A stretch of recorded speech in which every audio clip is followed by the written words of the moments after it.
Bismillahirrahmanirrahim. On va voir aujourd'hui un cas clinique de l'endocardite. Donc, un jeune patient de 35 ans qui se présente en consultation en plaignant de douleurs spléniques, douleurs dans les muscles squelettiques, douleurs cardiaques. Donc, à des antécédents personnels, la consommation ou bien l'injection des drogues par voie intraveineuse. Il vous rapporte également la notion d'arthralgie. Le patient est en état donc général moyennement altéré avec une fièvre. Lorsque vous examinez le patient, vous trouvez donc des purpura péticiales au niveau des jambes. Donc, la première question, quel est le diagnostic le plus probable? Donc, bien évidemment, c'est l'endocardite. Donc, quelles sont les causes, les autres causes qui peuvent donner l'endocardite? Bien évidemment, donc les autres maladies proches de la consommation d'alcool par voie intraveineuse, on a la coagulation intravasculaire. La notion d'infection bucco-dentaire.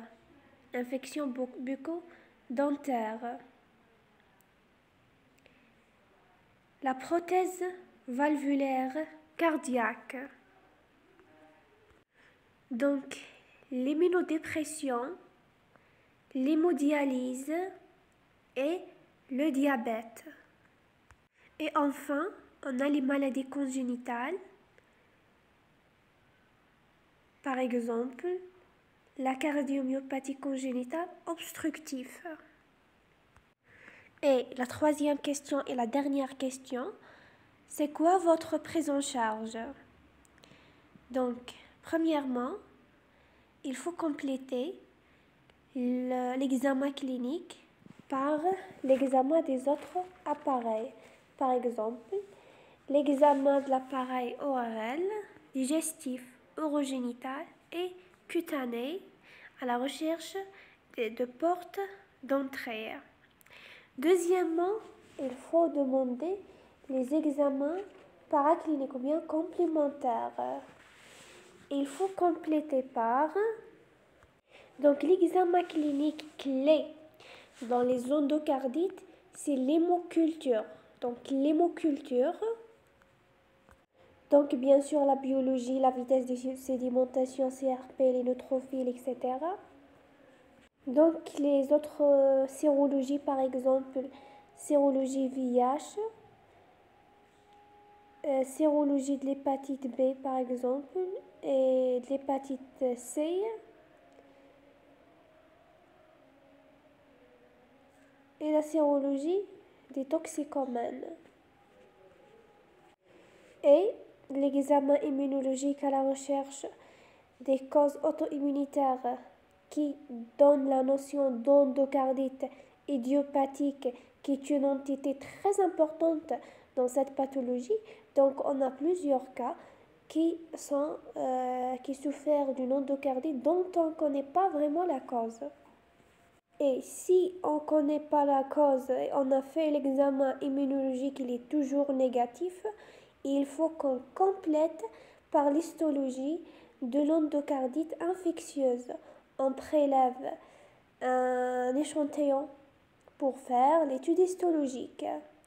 Et enfin, la TDM et l'IRM. Et par la suite, les autres examens qui ne sont pas spécifiques pour cette pathologie, donc l'échocardiographie qu'on l'utilise dans toutes les maladies cardiaques, toutes les maladies cardiaques, on peut utiliser à leur exploration la TDM, l'échocardiographie, l'ECG, voilà. Maintenant, on est dans la prise en charge. La prise en charge, comme on a dit premièrement, les examens complémentaires, les 10 autres appareils, les examens complémentaires bien paracliniques et maintenant le traitement. Donc, premièrement, il faut conseiller le patient de prévenir avant de passer à la maladie. Donc, dorénavant, il faut dire au patient que il faut traiter toutes les infections.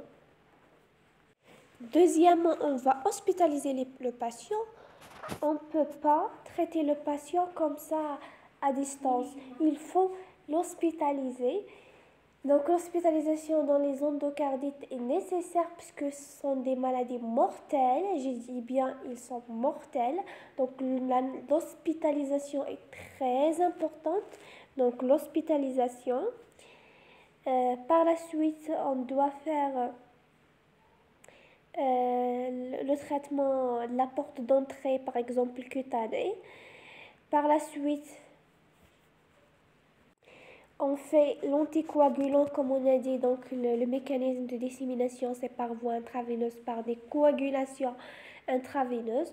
Donc l'anticoagulation est très importante. On a également les antibiotiques par voie intraveineuse. On ne peut pas donner des antibiotiques par voie orale. Il faut que les antibiotiques par voie veineuse et il faut qu'ils soient des antibiotiques puissants. Et enfin, la chirurgie, si l'antibiotique n'a pas donné un effet.